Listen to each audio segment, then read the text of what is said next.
guys, this is your warning. We do post up spoilers. At times we're relatively offensive. We use vulgar language. So if you think that any of those are gonna offend you in any way, shape, or form, take your step back right now. Because, buddy, this is not the place for you. Anywho, have fun listening to us. And yeah, this has been your final warning. Welcome to Cinematic Anarchy, where today we are going to be discussing... Don't worry, darling. Don't worry, darling. Yes, I was stopped myself midway because I'm realizing we're going to be discussing... By the way, we have Nico sitting here to my What's right. up? I'm back. Hi.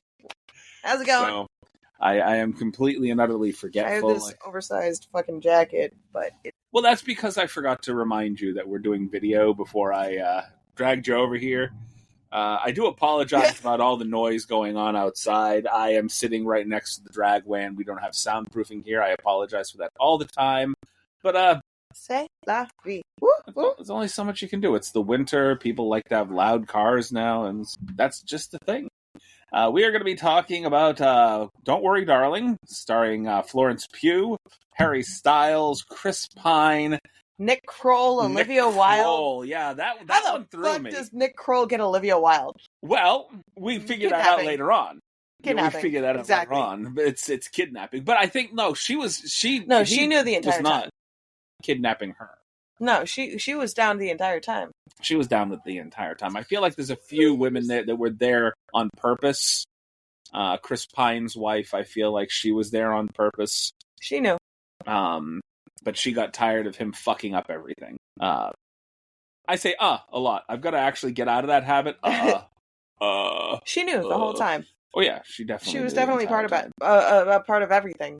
Spoilers ahead, because we spoiler podcast. We have to actually look at the camera and do the podcast. So talk to each other. Looking at the camera. We're trying to get video out there, and we're not used to that yet. We're not used to that yet. I've also had a couple beers, so hi. How's it going? Well, we gotta get you to I'm good. Just do the full on makeup. You used to do this on TikTok all the time. All the time. Yeah, that was 3 years ago. You can come here and full on Halloween the devil makeup that you had on. I loved that. That was really good. Fucking the sclera contacts are expensive. I can't wear contacts. I just have a thing about poking myself in the eye, putting things in my eye. Yeah, I can do the thing. That's why I'm wearing these. It takes a lot of effort. Oh. I'm wearing these because I can't do that. And I like these. I bought these. Those are some nice glasses. I went online to Zenni Optical to go get my glasses. Now, these were a mistake, these glasses. Because what I was trying to do was get reading glasses. Apparently, my 48-year-old ass has gotten to the point where I need bifocals. Okay?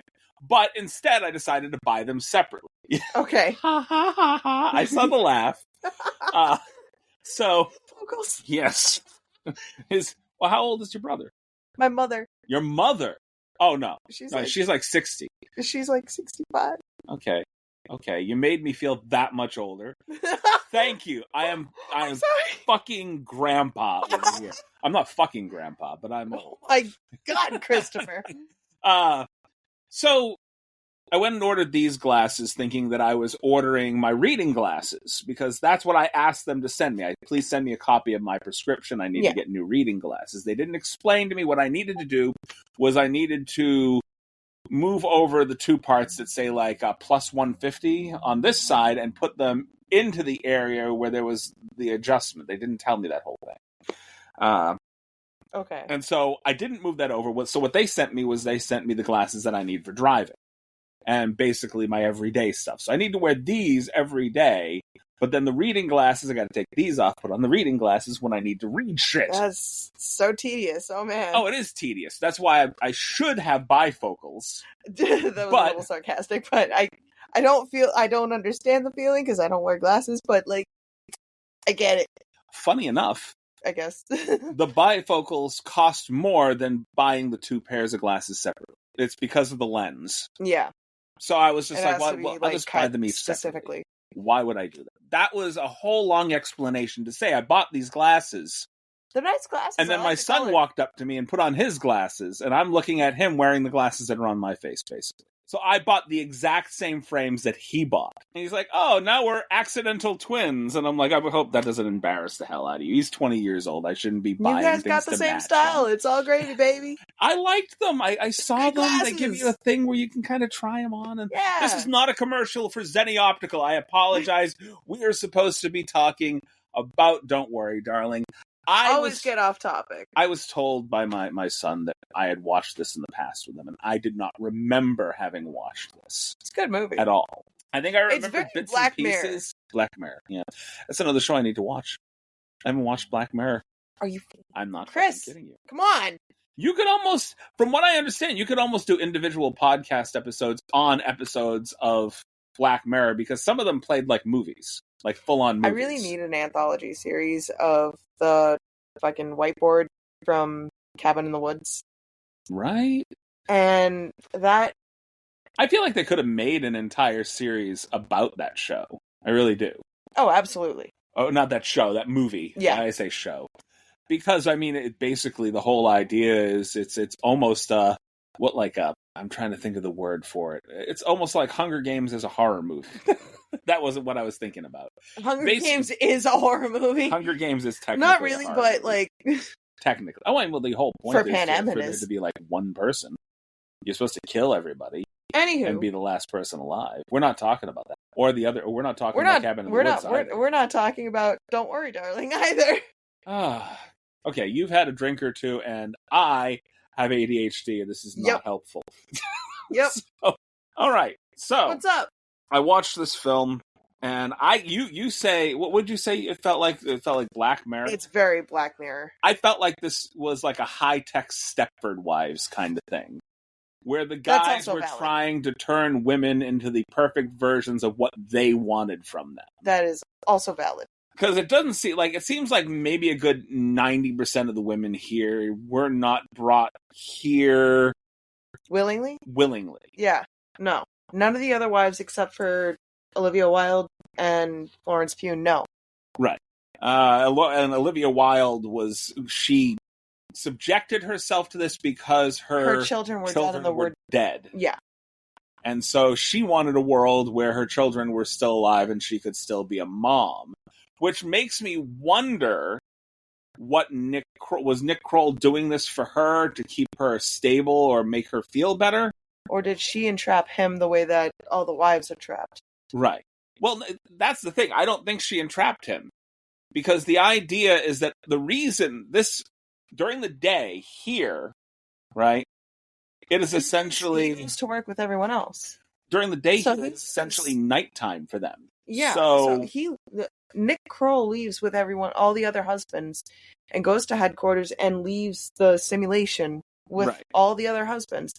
Like, he knows the truth. He knows that, like, this is all bullshit. This is also the most serious I have ever seen Nick Kroll in anything. Right? I usually see him as a comedic actor.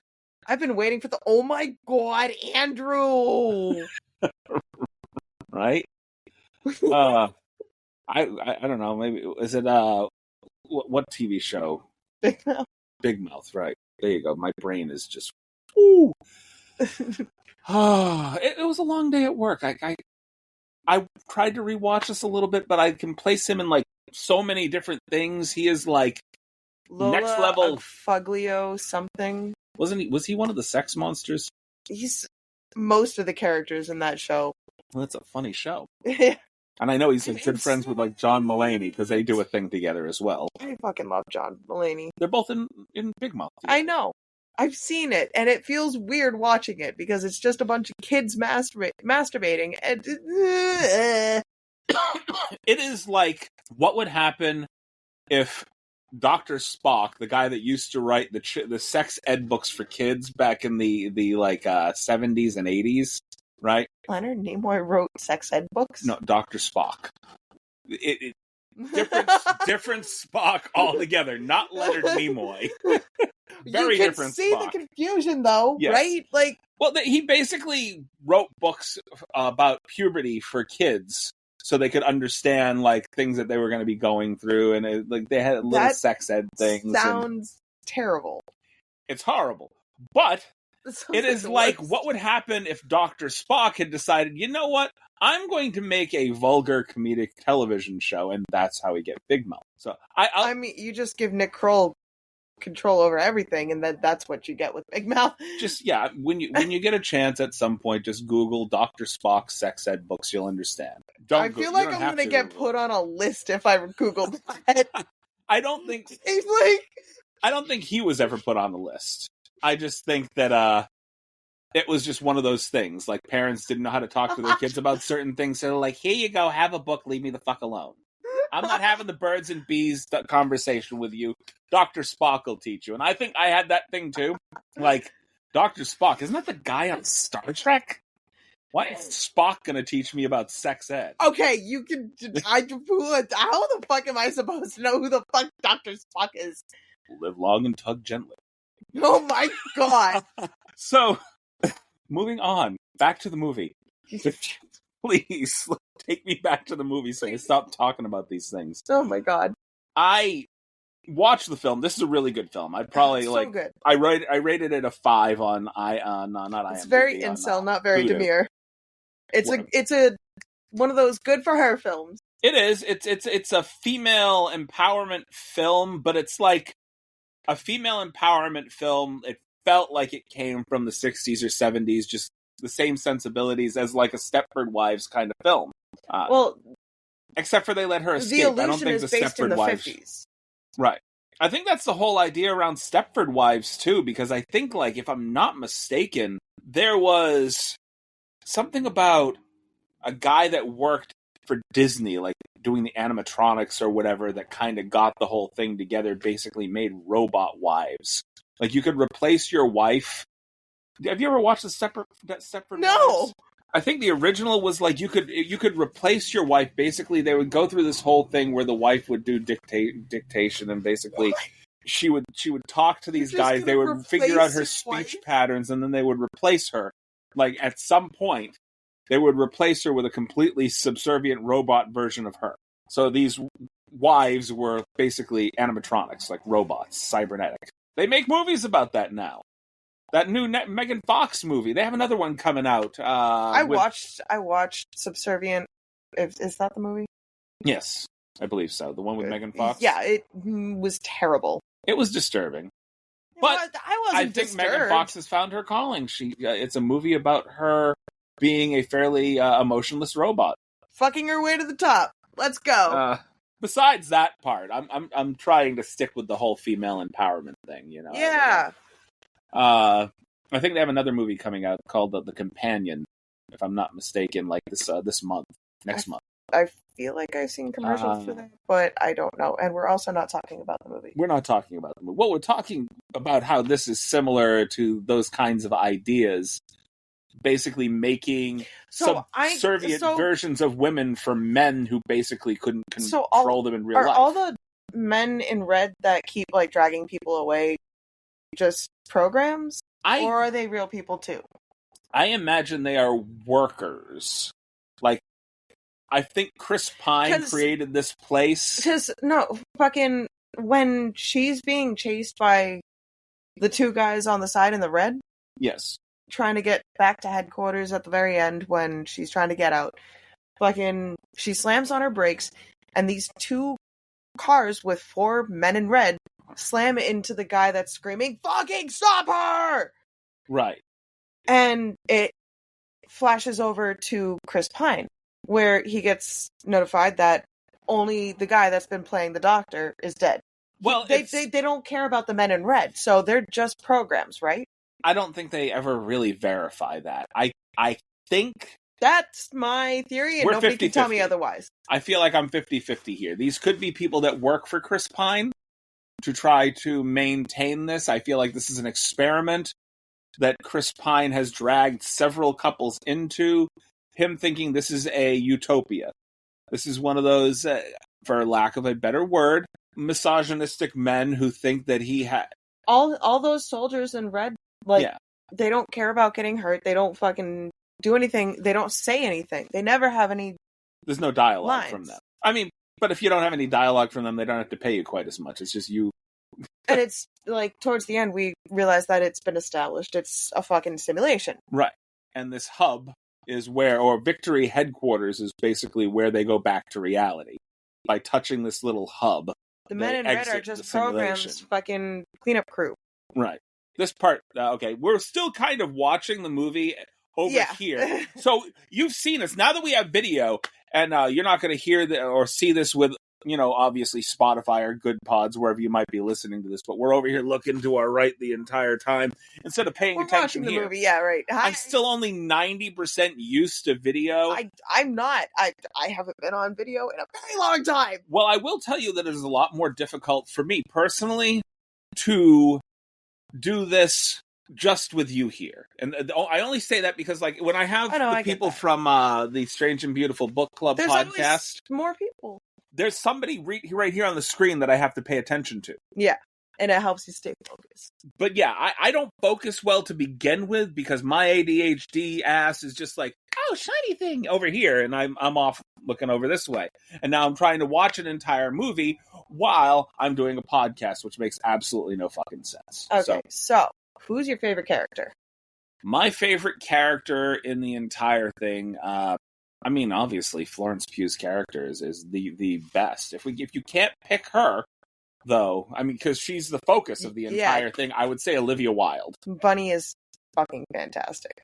I really do like her, and she's the only other person that really goes through the whole emotional spectrum. And she's there willingly, so she's been masking herself as one of those subservient housewives the entire time, playing the game. Where they really lose the ball, though, is that Chris Pine is obviously an idiot. And I think, like, at the dinner... He gets drunk with power. At the dinner is where his wife realized it. Yeah. Right? She was defending him. I think his wife knew the entire time. So I think he started egging on Florence Pugh and got too fucking cocky. Well, okay, can you tell me the moment where his wife, I feel anyway, that his wife realized he was an idiot? There was a moment that happened during the dinner, something she brings up.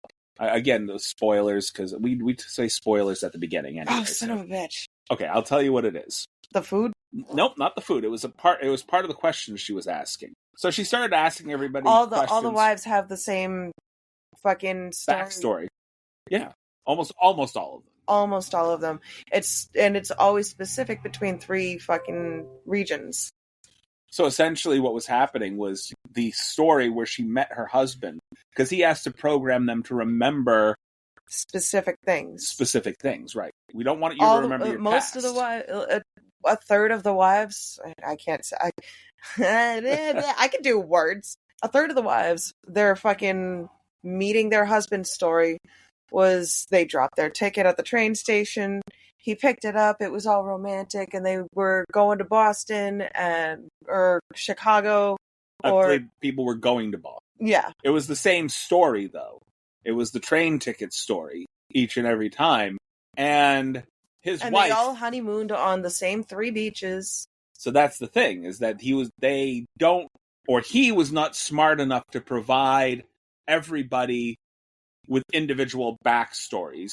He was selling a product where basically you come in and we give them this one backstory. Yeah. Or maybe a small variation. But it was not, didn't plan far enough ahead to make sure that everybody has their own backstory.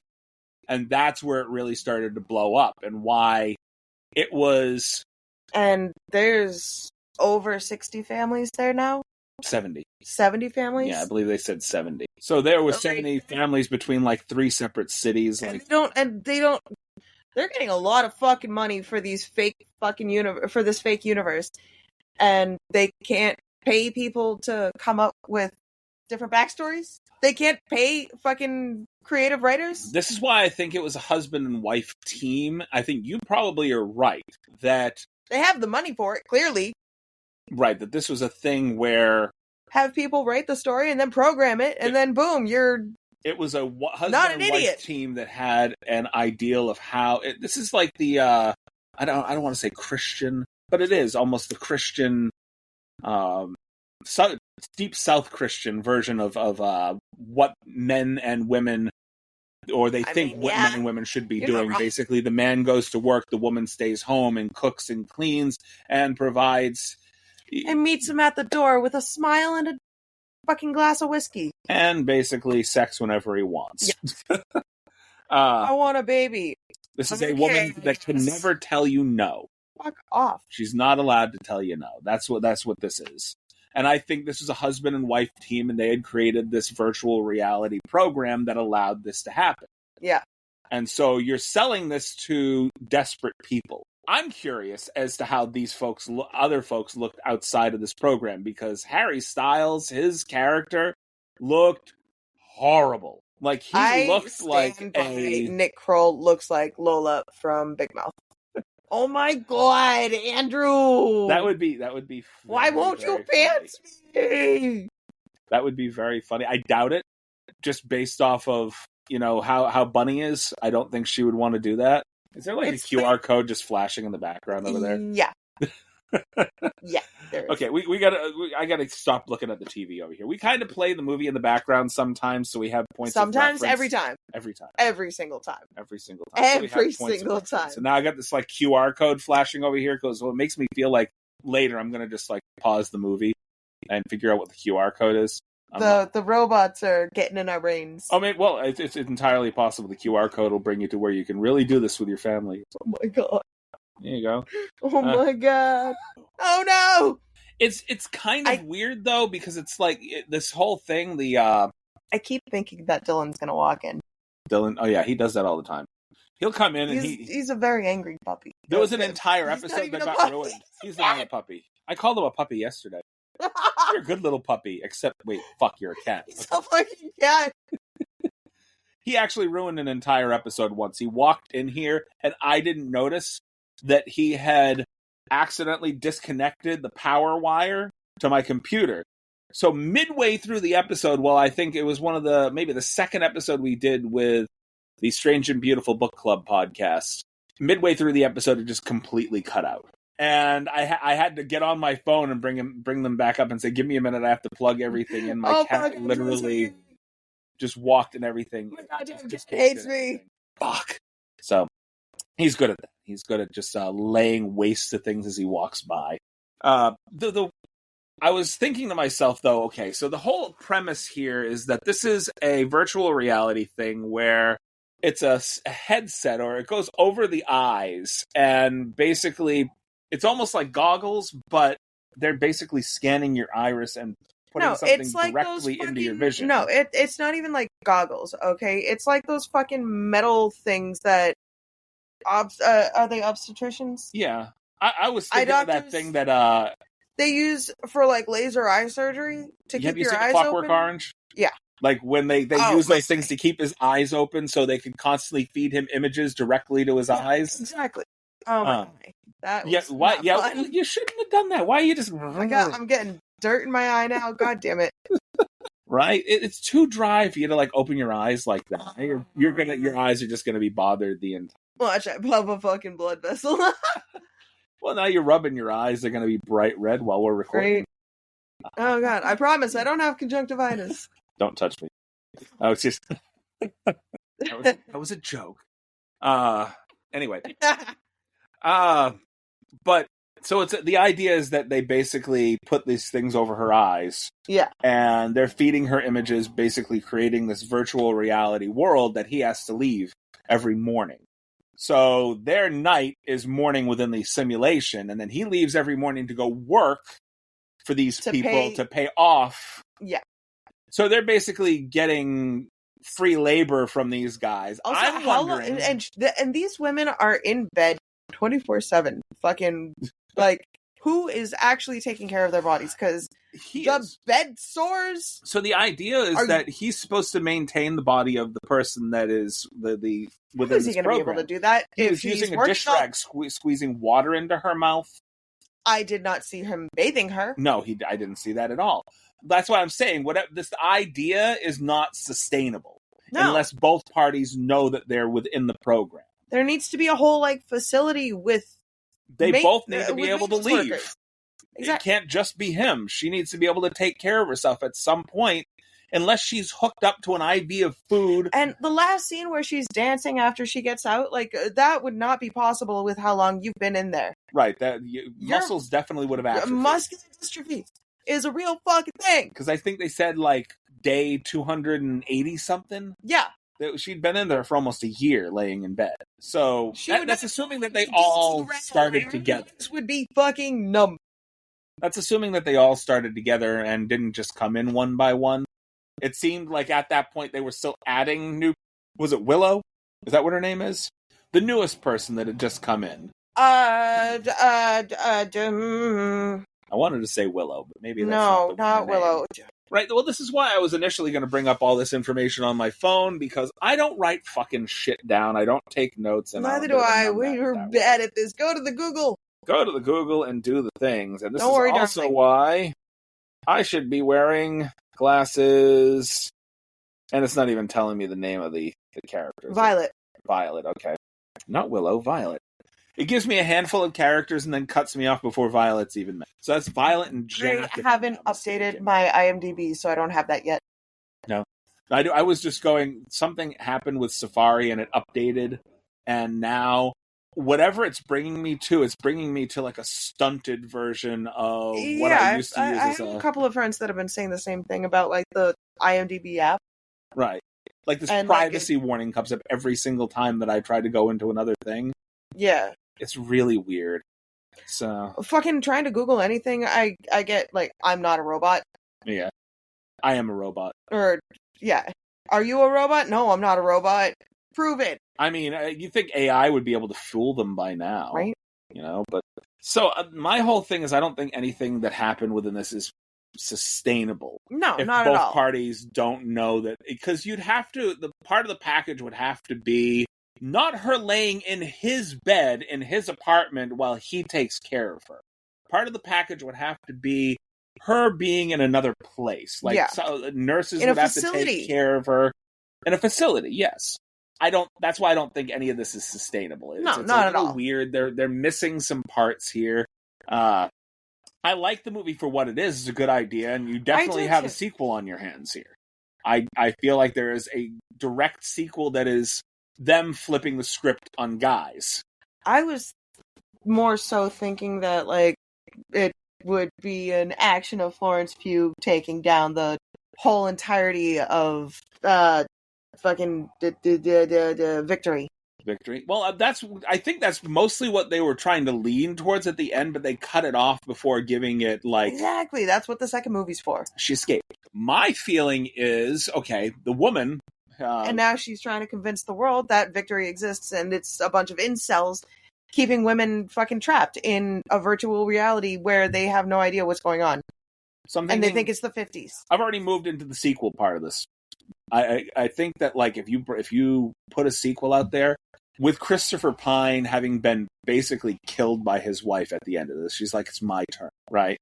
That's why I feel that she, being the woman that she is, tired of his shit, but also still wanting things to kind of be like this. Yeah. Taking men, I think she could use this program and take men that she feels are unacceptable in reality. Basically, men that wouldn't work hard, wouldn't try to support their wives, wouldn't do what they needed to do, bring them into this program and basically make My hands are really dry. hard-working guys, you know? Yes, I'm down. I love it. I don't think the 50s sensibility, the off-putting Christian sensibility that the man has to go to work and the woman has to stay home and provide provide the clean household and the cooking and all that shit. I don't think that has to be a thing. I think that the way life is right now, it should be 50-50. Absolutely.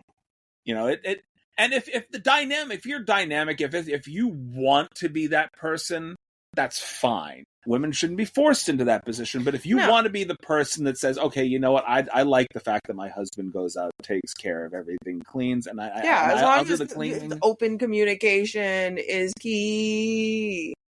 That's not a bad way to live, if that's what you want from life. However, that shouldn't be what is expected. She was a surgeon, if I'm not mistaken, in her own life. She was. His big problem was the fact that she was no working longer all the time, and he wasn't the main focus of her life. He lost his job. He had been unemployed for a while. Yeah. He was stuck on the computer, and he wanted her attention even though she had been working for 12 hours and needed rest before going back to work. This means that at some point while she was sleeping... I sewed up 12 people today, and I was in the OR for 30 hours. Bitch, do not touch me. What the fuck? This means at some point Harry Styles, he had to have drugged her and put her in this position. That's exactly what it shows. Drugged her, wiped her mind, and then... He drugs her, and it shows, flashbacks of him dragging her on the floor, fucking putting her in the bed so that he can do his thing.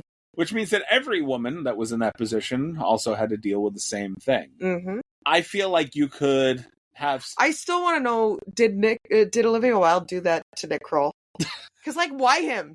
I feel like Nick Kroll actually, out of grief, agreed to do this for his. She knows that she's in there. She asked to be in there, and so she's the only one together. She's one of the few people that they didn't have to wipe her memory to put her in there. How the fuck does Nick Kroll get Olivia Wilde? Maybe that's would let Olivia Wilde do disgusting things to me. You know, honestly, Nick Kroll here is not a bad-looking guy. He really isn't.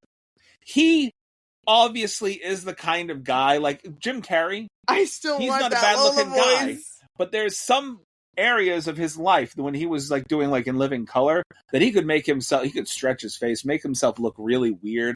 That's what Nick Kroll does in other things. Confusing, you have a guy that could be that is attractive on a normal basis, but also gets a lot of his fame by making himself look really weird and unattractive. Yeah. And so you've got two different images of the same guy. It's weird attraction, and I don't like it. Nick Kroll's not a bad looking guy. He isn't. He's not a bad looking guy. And not for nothing, there are some women, very good looking women, that had gotten to the point where, you know what? I've dealt with asshole after asshole after asshole after asshole that was good looking. This guy makes me laugh, and he's not terrible looking.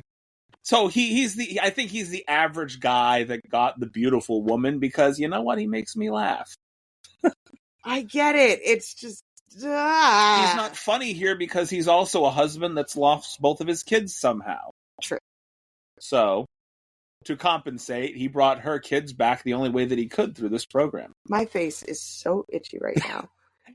Don't rub your eyes. I'm trying not to. All right, I know. I keep looking away and touching my face. My face is so itchy right now. It's allergies or something. Who do you feel like did the worst entire movie? The worst performance in the film. The worst performance? Yes. You know what? I'm going to say it. Nick Kroll. And the reason I say that is because he is all over this film, and he did nothing that would make me feel like he was a memorable character outside of a slight outburst at the end. Who's the other wife besides Florence and Bunny? We just said there was... Oh, there's the third wife. The third wife. With the black hair. One with the alabaster skin. Always pregnant. I can't remember her name for the life of me. Peggy, okay. Peg. The one who was talking about, I love being in the sun. You wouldn't be able to tell by my alabaster skin. The reason why you can enjoy the sun with your alabaster skin is because you're not in reality. Yeah. You are in bed somewhere. Now, here's my question. She's pregnant. Always pregnant. Bear with me now. She's pregnant in this film. Is this somehow a situation where this guy, who now has his wife, drugged, strapped to a bed, and blah, blah, blah, is now having sex, and she is a pregnant woman in real life, but, aha! See what I mean? Oh, no. Right. Oh, my eyes. You can't do the wide eyes right now. Your eyes are dry. You need to get some... God. Drip drips. Honestly. Yeah, you definitely need the dry eye shit right now. So that's what I'm wondering. It's is this a situation where... That fetus! Oh, my eye! I'm good. The fetus doesn't have dry eyes. I hope not. Well, that would be weird in the womb. Is it still in the womb? Is it in a false womb? Is it in a fucking jar? This is what I'm wondering. Oh my God! These children that you keep seeing throughout this thing, now we know 2 of them are just a simulation, but are the other 2 children, the twins that were both wearing the same outfits, the boy and the girl that were delivering drinks, are they simulations? Or are there in some way... I thought those were Bunny's kids. No, those aren't Bunny's kids. Okay. Because remember, they delivered a drink to Bunny. And she's like, those kids creep me out. Oh, yeah. I know what you're talking about. That's like during the initial party where you first see Chris Pine. And he's introducing the 2 new members of the community. So, got you. And this is also where we had that first outburst from, what's her name? Margaret, the one that basically ends up killing herself during the film and setting off Florence Pugh's character. Don't be crazy. You didn't see her kill herself. How are you going to believe your own eyes over me? Oh, she had a bad fall. She's really embarrassed about it. And he's like, no, Fuck a bad off. fall. She slit her throat. Go fuck yourself. You're trying to convince me that I didn't see a woman standing on a roof and slit her own throat. I'm trying to understand the plane imagery, because her son was supposed to have been with her. Now, this is assuming... Okay, so the kid's plane is the plane that Florence saw crash. Right. But this is also assuming that the children was also in this virtual reality program with them, because that was supposed to be her actual son. I think the kid was Margaret's simulation child, but they took that simulation away from her. I think she lost her kid, too. So this is how some people were dealing with women that had grief over the children? We don't know who chose this and why. I would like a little bit more information. I would have dealt with an extra 15 minutes of this movie just to have a little bit more background. It would be very helpful if they did that. Like, why are these other folks here? I would like Margaret's question answered. Blah, I just tripped over my... Why are we here? Because I want to know the why are we here of it. Yes, I do have things popping up on my TV. Not my TV, my... I think Discord is sounding off in the background because I forgot to turn off the sound on my computer. So it's like... So, hello, Discord. I'm not going to answer you What's right up, now. guys? I don't think we're on Discord. I just think. Maybe not. You're just saying what's up, guys, to YouTube? Hello, humans. Peace. Oh my god. Okay, I'm going to just... let's see. I will just do this real quick so I don't have to hear them anymore. That'll help. Can we pause? No, we can't pause. Oh, well, now everybody knows. But, we're getting to the end of everything, too. Yeah, so, true. We've discussed the film. We've discussed who we thought was the worst actor in the film. You thought Peggy. I thought Nick Kroll's character was definitely pretty bad. I want to punch him in the face. I want to punch him in the face. But Nick Kroll, he is such a memorable person when he puts on a performance. Yep. For him to fade into the background as hard as he did in this, like... if you give me a couple of days, I'll forget he was even in the fucking film. Yeah, right? I will forget. So to say that about Nick Kroll, knowing that everything else he does is just like in your face memorable, that's pretty hard. That's why I felt like he did the worst performance. I'll remember Peggy. I'm not going to remember him. He was so vanilla in this. Love you, Nick Kroll, but just not here. So hopefully you got a good paycheck. I mean, it's Nick Kroll, so likely. Virtual reality Nick Kroll looks better than actual reality Harry Styles, which is weird. Did we research? I could do words. You can? You can do words? Okay. Maybe. What are we researching? How much money this movie made? I have no idea. Let's go on IMDb. What was the budget and how much did it make? Did it make a lot of money? I seem to remember a lot of people talking about it. Okay, you know how to look these things. I know how to look these things up. So I seem to remember a lot of people talking about it, and it seemed to have fairly... Well, I don't want to say fairly good reviews, because I could see there that it had like a Rotten Tomatoes score of like in the 30s. What? So the budget for this film was $20,000. Worldwide, it grossed $87 million. So, sorry, $20 million, not $20,000. I was going to say... $20,000, if they got this kind of quality out of a $20,000 film, they need to be doing some low-budget shit. They really do. The fuck? But yeah, $20 million. It made $87 million worldwide, only made $45 million in the States. So they definitely made their money back on this film. Why did we do this film? I don't know. I like Harry Styles. I do too, but we usually do like big budget like flops. We do flops and bad movies for the most part. I feel like we've been getting out of our element. We have. We haven't been doing things that just flopped or things that were like released something that I need to talk shit about. I feel like we should like do a separate thing for like big budget films that did well that we liked. Because it doesn't have the feel of cinematic anarchy, because we talked about some real shit in the past. some real shit. I can remember to the day trying to defend Basket Case to you. And There's no goddamn fucking reason for that shit movie to be in the fucking MoMA. The only I reason, don't care what anybody says, it does not belong there. It is in the MoMA is because of the fact that it features a lot of historical. There are so many better structures. Movies from that year that could have been in the fucking MoMA, and they chose fucking Basket Case. Are you goddamn kidding me? I guess not. I still think Basket Case was a great film for a really trashy B movie. Awful. I really do. Awful. You haven't seen the sequels yet. I don't want to. I'm going to, reluctantly. We can watch the other two back to back, and then we can just talk about them both, so you don't have to be subjected to two separate episodes. Oh, true. That then works. You're still subjecting yourself to two of those movies back to back. Let me just tell you, there is an entire thing with a guy that has like a moon for a head. Yep. Some interesting creatures. It is an interesting series of films. It really is. Oakley That being said, do you have any other things that you'd say about this film? Anything else that you wanted to mention? What's up, Harry Styles? What's up? So Nico's going to take this moment to hit on Harry Styles from afar. Harry, if you're watching this, Nico says hello.